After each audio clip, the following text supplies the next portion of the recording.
Coucou les amis, bienvenue en direct live sur Facebook. J'essaye de coincer mon câble pour ne pas qu'il me gêne. Alors, il y en a beaucoup qui m'ont demandé de faire un retour ou même des retours sur le film dont tout le monde parle en ce moment. Le film documentaire, le documentaire fiction qui s'appelle Le Sacré-Cœur. Voilà. Vous êtes nombreux à m'avoir demandé quel était mon retour et mes retours par rapport à ce film. Du coup, j'ai pas mal de choses à vous dire pour la bonne croyante que je suis et la personne pleine d'espoir et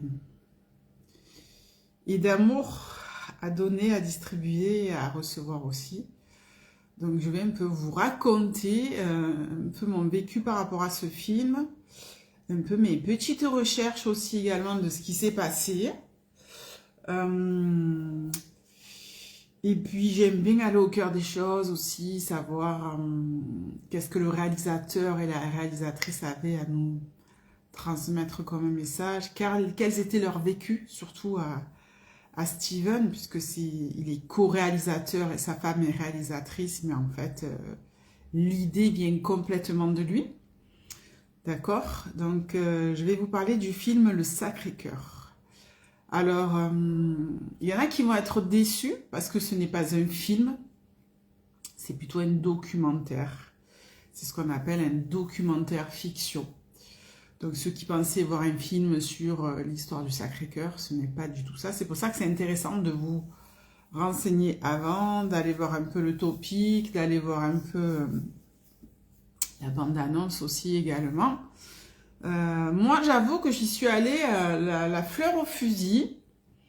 J'ai vu marqué Sacré-Cœur, j'ai ressenti l'appel, je me suis dit ça, ma cocotte. Ma Gigi, c'est pour toi. Donc du coup, j'y suis allée vraiment sans me poser de questions. Je ne savais même pas de quoi ça parlait. Je n'avais pas regardé la bande-annonce. Et d'ailleurs, je pensais que c'était un film aussi. Mais après, j'ai pas été étonnée du tout quand j'ai découvert que c'était plutôt un film documentaire, un documentaire fiction, voilà, où il y a des témoignages, voilà. Donc,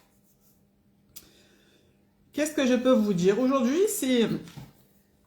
je suis très excitée en ce moment, très bouillonnante d'idées, très bouillonnante D'ailleurs, j'ai l'oreille qui siffle. De passage à l'action. Voilà. Et de créativité. Donc, je vais vous faire un peu mon retour. Qu'est-ce que moi, j'ai pensé de ce film, Le Sacré-Cœur. Alors déjà, Le Sacré-Cœur, j'ai ressenti l'appel, comme je vous ai dit. Coucou Maryse. Coucou. Bonsoir Maryse. J'ai vraiment ressenti l'appel du film, voilà, sans savoir de quoi ça parlait. Donc évidemment, vous avez bien compris que j'ai écouté mon intuition. Donc j'ai fait appel à mon intuition et je me suis dit, vas-y. Et en plus, je me suis dit, tu dois pas y aller toute seule. Tu dois y aller avec une personne qui a perdu sa maman très tôt, à l'âge de 20 ans. Et coucou Dominique, coucou Emmanuel. J'y suis allée accompagner, j'ai demandé à Nicole, qui est ma maman, qui est ma mère. Je lui ai demandé si elle voulait aller voir ce film. Et je ne lui ai pas dit de quoi ça parlait. Et je voulais vraiment ma mission première auprès d'elle, c'était vraiment la reconnecter à sa foi. Parce qu'elle a perdu sa mère à l'âge de 20 ans. Et depuis l'âge de 20 ans, ma mère est dépressive parce que sa mère est partie beaucoup trop tôt pour elle. Et le jour où elle a... D'ailleurs, je l'ai écrit dans mon livre, pour ceux qui ont écrit pour ceux qui ont lu le livre, j'explique que la première fois où j'ai posé la question à ma mère, que je lui ai demandé, maman, est-ce que Dieu existe? Et ça résonne encore en moi, et j'ai 52 balais, j'étais petite, je devais avoir peut-être 4-5 ans quand j'ai posé la question, et elle m'a dit, si Dieu existait, il ne m'aurait pas levé ma mère. Donc, elle m'a dit, Dieu n'existe pas pour moi. Et du coup, j'ai été élevée dans un milieu Alors c'était très ambigu quand même. Où ma mère ne croyait pas du tout en Dieu parce qu'elle était en deuil. Mon grand-père qui était le mari de ma grand-mère qui avait perdu donc sa femme, lui il était en deuil aussi. Donc aucune, on va dire, expérience religieuse, christique, outre. Et par contre, mais ça je m'en suis aperçue que plus tard, j'ai été et j'ai baigné dans une vibration de prière, puisque mon arrière-grand-mère qui m'a élevée, Mémé Kirzouglou, ça, tout ça c'est écrit dans le livre si ça vous intéresse. Elle était orthodoxe. Donc elle lisait, en plus elle lisait, elle parlait couramment 6 langues. C'était vraiment une tronche, c'était vraiment quelqu'un de hyper intelligent. Et donc elle lisait les prières en grec, elle lisait les prières en latin, elle les disait aussi. Et elle vouait vraiment un culte énorme au Christ. Et il y avait des petits cadres qu'on peut retrouver en Grèce, en Turquie, en Arménie, avec des iconographies. Et d'ailleurs, moi, j'ai une passion pour ça parce que depuis petite, j'ai baigné là-dedans et j'avais ça sous les yeux. Donc, du coup, d'un côté, j'avais ma mère dépressive et désespérée qui ne croyait pas en Dieu parce elle avait ce chagrin et qu'elle pensait que Dieu ne lui aurait pas levé sa mère s'il existait. Et de l'autre côté, j'avais mon arrière-grand-mère qui était mes pieuse. Voilà. Donc, je pars voir ce film et je dis à ma mère, donc à Nicole, je lui dis voilà, est-ce que tu veux qu'on aille, je voudrais qu'on aille voir le cœur sacré, le sacré cœur, mais c'est le sacré cœur, c'est le cœur sacré aussi, ça va dans les deux sens. C'est comme l'Esprit Saint, le Saint-Esprit. Et je lui dis, est-ce que tu veux venir avec moi? Et du coup, sans savoir de quoi ça parle, elle me dit, ben ok, pas de souci. Et quelque part, j'avais aussi envie de la réconcilier avec cette énergie, l'énergie de Dieu, avec sa foi, pour qu'elle ait foi aussi en elle. Et on part voir ce film, et dans le film commence, démarre, et je vous dis, je ne sais pas du tout à quoi m'attendre. Et je commence à voir que ça parle d'une certaine sœur qui s'appelle Marguerite Marie, qui aurait eu, ou qui a eu, vous parlez au conditionnel ou au passé, des apparitions d'anges, mais également des apparitions du Christ. Donc ça se passe entre 1673 et 1675. Cette bonne sœur qui vit à Paray-le-Monial, qui vit là-bas avec les autres sœurs, hein, dans un couvent, a une première apparition du Christ, parce qu'elle prie beaucoup, beaucoup le Christ. Coucou Flo, coucou Laurie. Et ce Christ vient, et le torse ouvert, en train d'écarteler, en fait, son thorax, sous lequel elle découvre un cœur ardent, un cœur tout enflammé, mais tout battant, un vrai cœur physiologiquement, un myocarde qui envoie du feu, qui envoie de l'amour, et il lui dit, voici mon cœur qui a tant aimé les hommes, qui en retour a été si peu aimé. Et c'est une phrase qui va revenir au cours du film pendant très longtemps.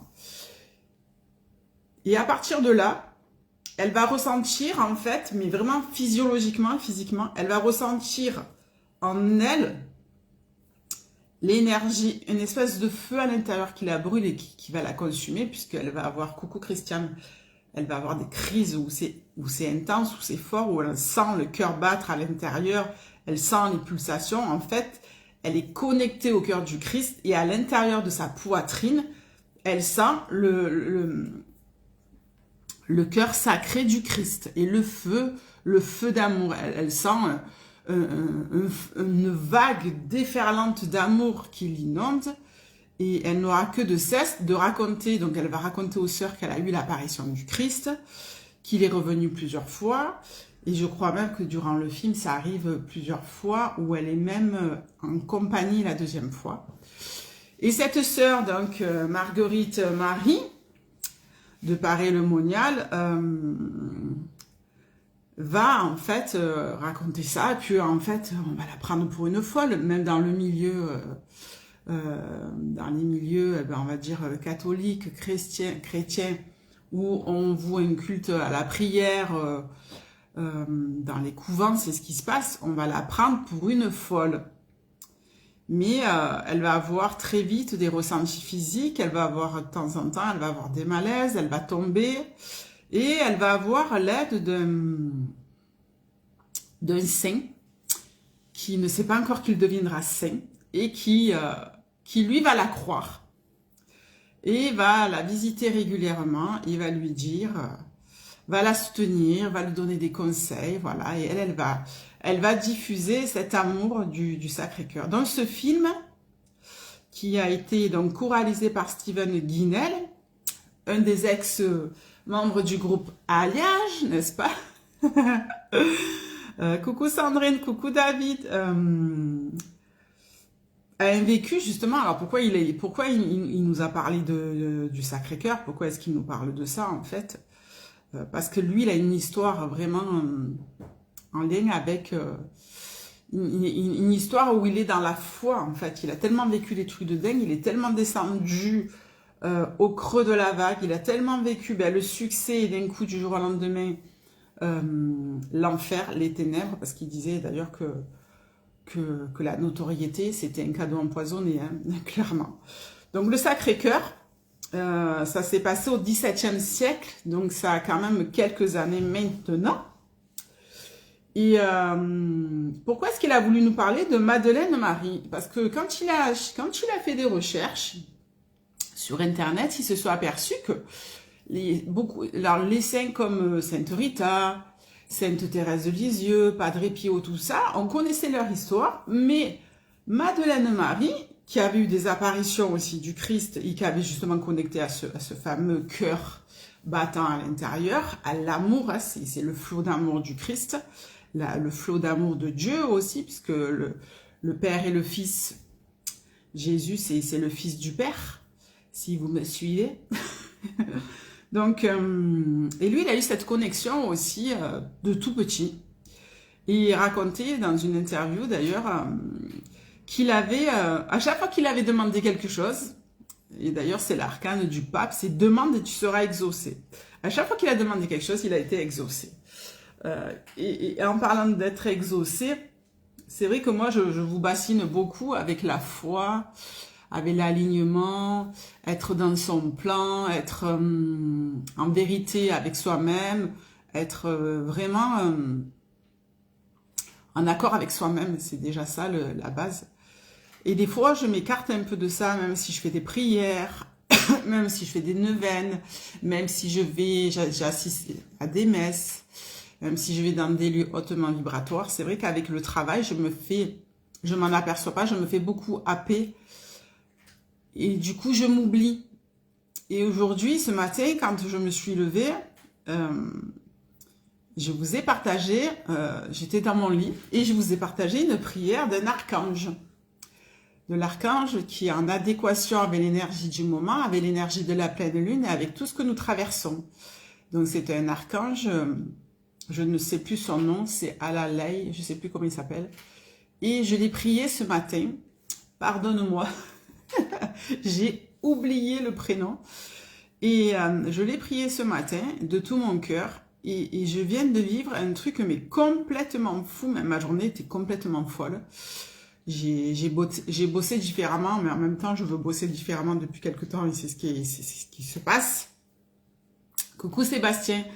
Et j'étais justement en train de peaufiner un peu mes recherches sur Steven Guinel, donc le co-réalisateur du film Sacré-Cœur. Et il est vrai, je refais une petite rétrospective de la journée, que quand j'ai déjeuné ce matin, j'ai déjeuné dehors. J'aime bien déjeuner dehors le midi quand il fait soleil. J'ai déjeuné sur ma terrasse et j'entendais un chant d'oiseau, mais comme si l'oiseau était vraiment très près de moi. Et à chaque fois que je me retournais, je ne voyais pas l'oiseau. Et je sentais qu'ils étaient 2-3, mais que ça tournait autour de moi. Donc je me suis dit, bon, ils doivent être dans les arbres et de temps en temps, ils doivent venir. Donc je m'installe pour faire des recherches sur Steven Guinel, un peu son histoire perso, l'histoire du comment c'est financé aussi le film. C'est très important de savoir ça. Et de quoi ils sont partis, jusqu'où ils sont arrivés. Et je suis assise. Et sur mon balcon qui est très grand et qui est ouvert et qui est très peu bétonné, j'ai un espèce de store que je descends quand il fait très chaud pour pas avoir le soleil qui tape. Et j'ai un oiseau pendu à l'envers qui vient se mettre là et qui gazouille. Et c'était le gazouillis, le chant que j'avais entendu entre midi et 2. Et je me dis, mais waouh, parce que il était relativement gros cet oiseau. Et je me suis même dit, mais est-ce qu'il ne chercherait pas à faire son nid pour l'hiver ici? Et j'ai trouvé ça très beau. Pourquoi j'ai trouvé ça très beau? Parce que l'oiseau est pour moi un symbole très fort de message, de messager. Parce que pour ceux, encore une fois, qui ont lu mon livre, qui s'appelle « Et si tout était écrit », donc que vous trouvez sur les éditions Amazon, sur Amazon, vous connaissez mon lien avec l'oiseau et mon histoire de bébé que j'ai perdu, où la manifestation de l'oiseau a été vraiment très symbolique. Et ça faisait très longtemps, je crois, depuis cette histoire-là, que je n'avais pas eu d'histoire d'oiseau qui s'était manifesté à moi. Donc du coup, je remercie le petit ange que j'ai prié ce matin, la prière que je vous ai partagée, donc, parce qu'il y a eu vraiment de fortes manifestations. Donc Steven, il nous explique aussi que ce film, en fait, c'est vraiment une déferlante d'amour. Le message derrière ce film documentaire, c'est vraiment aller reconnecter à l'essentiel, l'amour, la foi, la providence, le centre qui est à l'intérieur de nous, qui est ici. D'accord? C'est difficile de parler de ça quand même, parce que c'est un sujet relativement simple, mais qui, de nos jours, est complètement obsolète. Les gens se sont perdus. On vit dans une société plus ou moins morose, triste, négative. Et c'est vrai que ce film, c'est un acte de foi, en fait. C'est un film qui va venir réparer, qui va venir cicatriser, qui va venir consolider la foi. Coucou Sylvie, la foi que l'on peut avoir en soi, la foi que l'on peut avoir à un être supérieur, à une énergie supérieure, peu importe le nom qu'on va lui donner. À la base, c'est quand même un film chrétien, un film catholique. Donc, évidemment, on parle de Dieu, on parle du Christ dans cette histoire-là.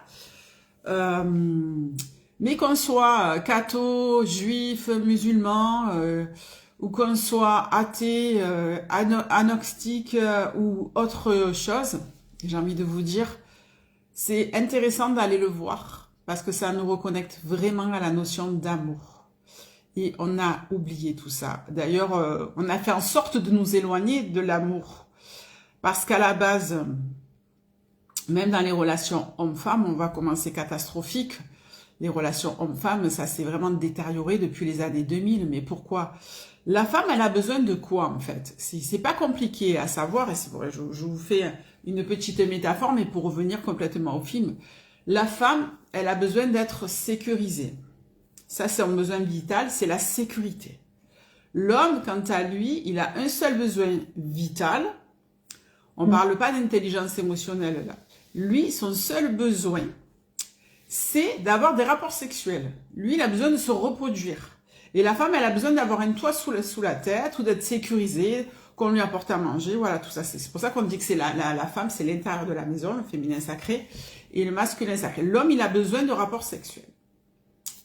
Du coup, la femme, qu'est-ce qu'elle a fait? Regardez comment ça s'est retourné de manière perverse. Et c'est là qu'on s'est complètement éloigné de l'énergie de cœur, de l'énergie l'énergie fondatrice de l'humanité, de l'univers total. C'est que la femme, elle a besoin de sécurité.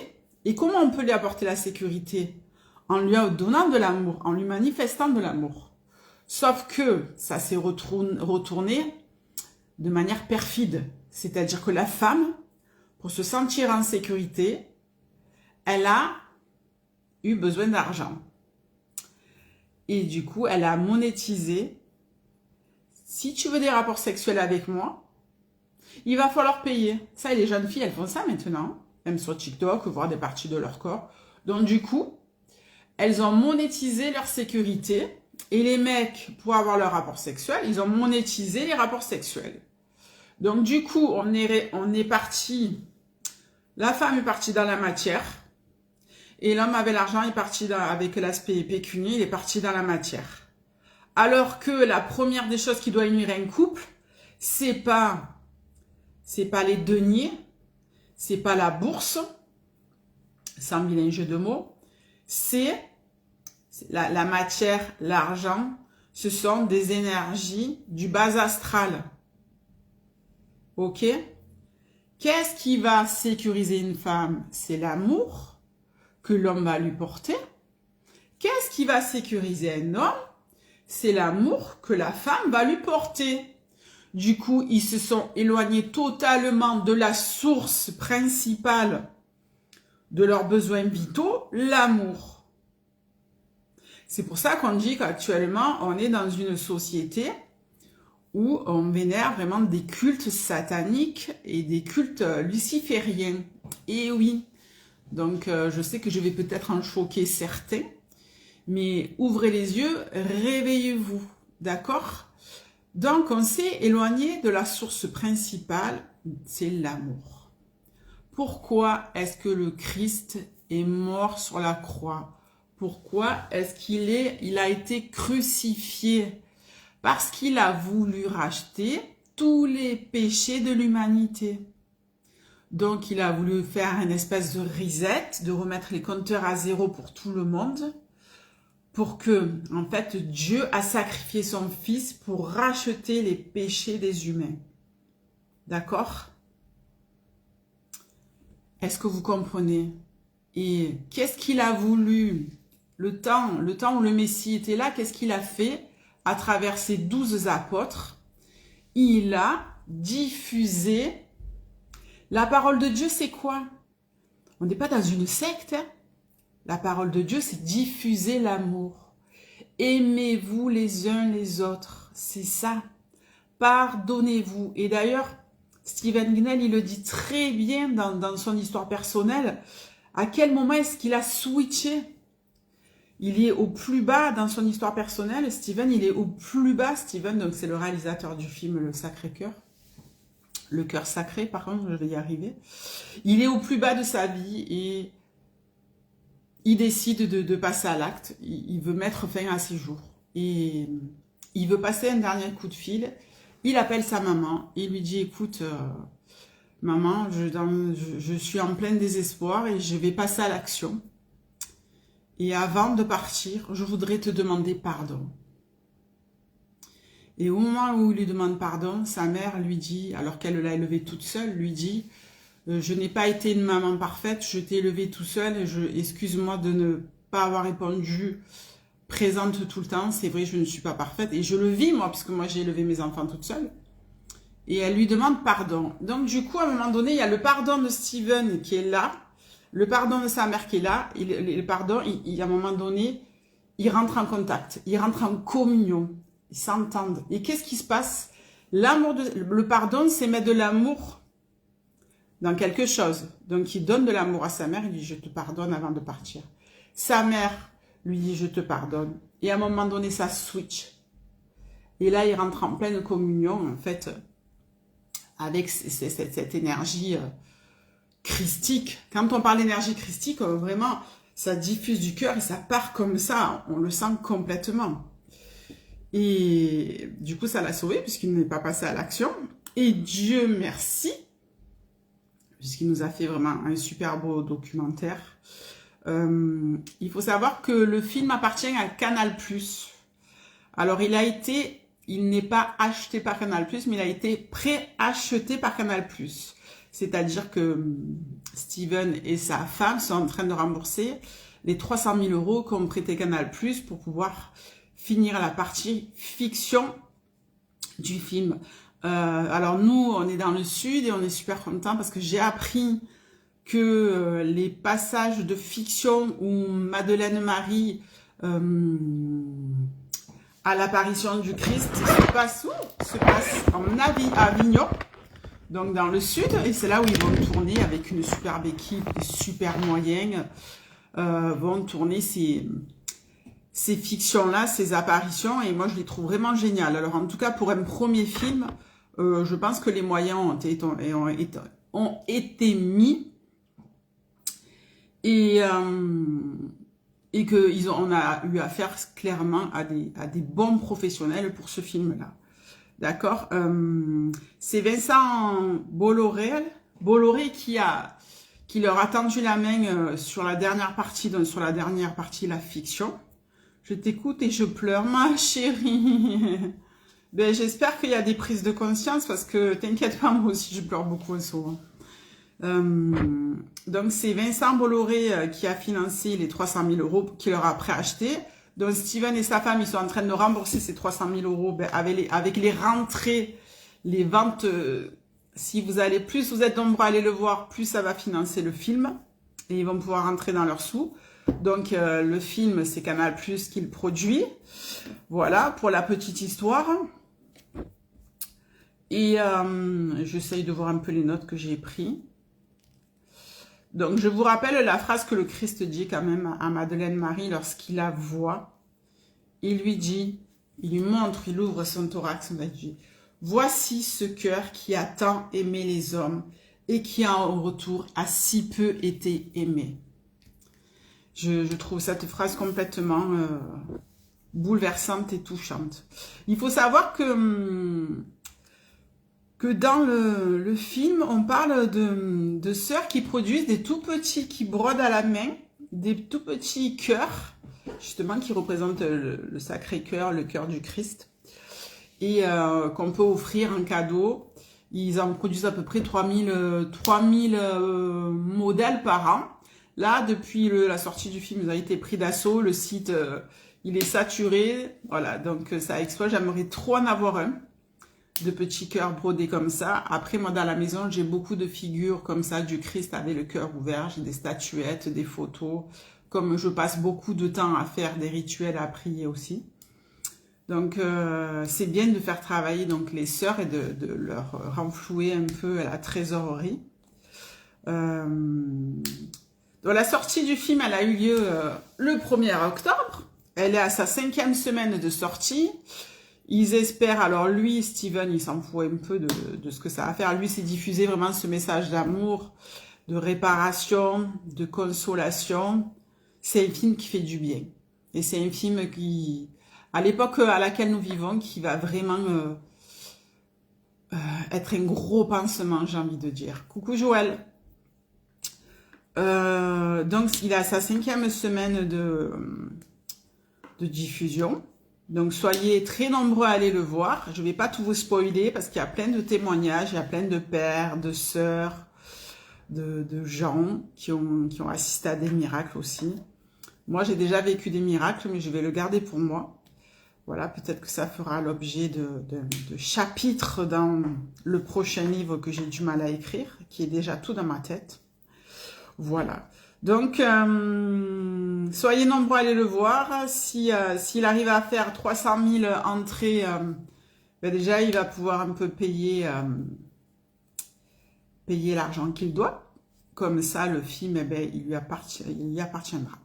Je vais faire une petite parenthèse de Marseillaise, tiens. Alors, vous savez, pour les petits commérages, que monsieur le maire, Benoît Payan, a interdit le film à Marseille, d'accord? Et je sais qu'il y en a qui se sont empressés de défendre monsieur le maire, les gens qui n'ont pas les yeux en face des trous et qui n'ont pas les tenants et les aboutissants de ce qu'il s'est passé. Qu'est-ce que tu me dis, Dominique? Je l'ai depuis un moment, avant même la sortie du film. J'avais vu un documentaire là-dessus un dimanche après-midi. Ouais, c'est extraordinaire. D'ailleurs, j'ai mon petit chapelet parce que j'ai travaillé cet après-midi sur un rituel.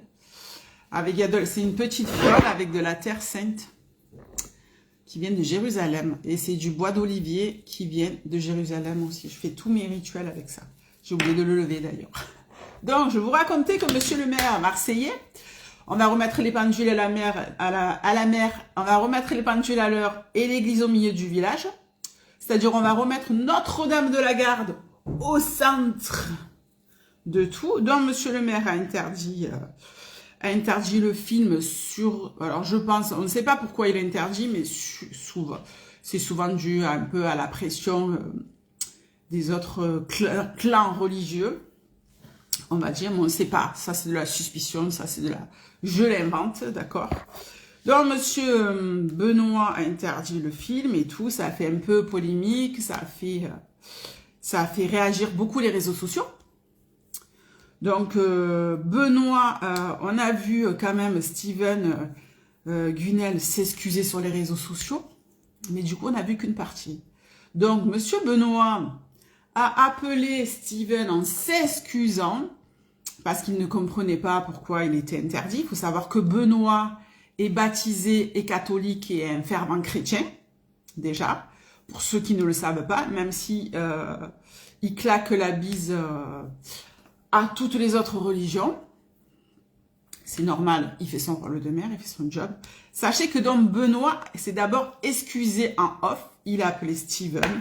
Et après Steven, en bon chrétien qu'il est, il a fait des excuses médiatiques sur les réseaux sociaux. Chose que Benoît n'a pas fait clairement et qu'il a fait en off et qu'il n'a jamais dit, mais ça, on le sait maintenant.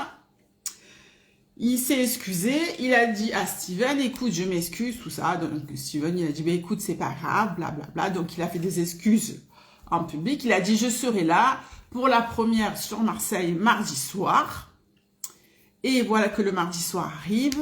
Et qu'est-ce qui s'est passé? Je vous le donne en plein dans le mille. Monsieur le maire de Marseille, Benoît, ne s'est pas pointé. Donc, aucune parole. Voilà. Les choses ont été remises à l'heure qu'il est. Voilà. Mais bon, ça sert à rien de faire de la polémique. L'essentiel, c'est de regarder le film. Allez voir si ça vous plaît. Allez voir si ça vous parle. Allez voir qu'est-ce que ça fait remonter. Allez voir qu'est-ce que ça réveille en vous. Il a fait toute sa scolarité. Ah, ça c'est à Don Bosco. Ben oui, bien sûr. Mais ça, ils ont oublié de le dire. Ils ont oublié de le dire parce que n'oubliez pas que bientôt, ils veulent lever, ils veulent plus dire les vacances de Noël. Il faudra dire les vacances d'hiver. Il faut plus dire Pâques, il faut dire les vacances d'avril. Va falloir lever la crèche, le ci, le là. Alors que nous, sur Marseille, on voit, je suis pas du tout raciste, hein, moi je viens de toute la terre entière, j'ai des origines un peu de partout. On voit pousser des mosquées partout, mais on n'a jamais dit aux Arabes, ben, levez vos mosquées ou levez vos symboles religieux. On a accepté tout le monde, c'est ce qu'on appelle la laïcité. Mais la laïcité ne va pas que dans un sens, elle va dans les deux sens. Donc la chrétienté n'est pas à éliminer, bien au contraire. Elle est à accueillir les bras ouverts comme toutes les autres. La parenthèse est close concernant les prises de partis politiques par rapport à ce film. Mais en tout cas, c'est voilà, c'est une déferlante d'amour. C'est de l'amour en haute dose, ce film. Si vous avez besoin de réconfort, si vous avez besoin de recevoir de l'amour, si vous avez vraiment besoin de vous poser, de vous recentrer, c'est un recentrage aussi sur vous-même et de revenir à la source. Je vous ai expliqué comment fonctionnait l'homme et la femme et je vous ai expliqué comment c'est devenu pervers et comment on passe complètement à côté de la notion de l'amour. Alors les amis, je vous le dis, je ne suis pas le Christ et je ne suis pas le Messie. Je suis juste Ghislaine, évangéliste. Coucou Laura. Je vous le dis, aimez-vous les uns les autres et allez voir ce film. Je vous embrasse très très très très fort et je vous aime d'un amour immense. Prenez soin de vous les amis et aimez-vous vivant.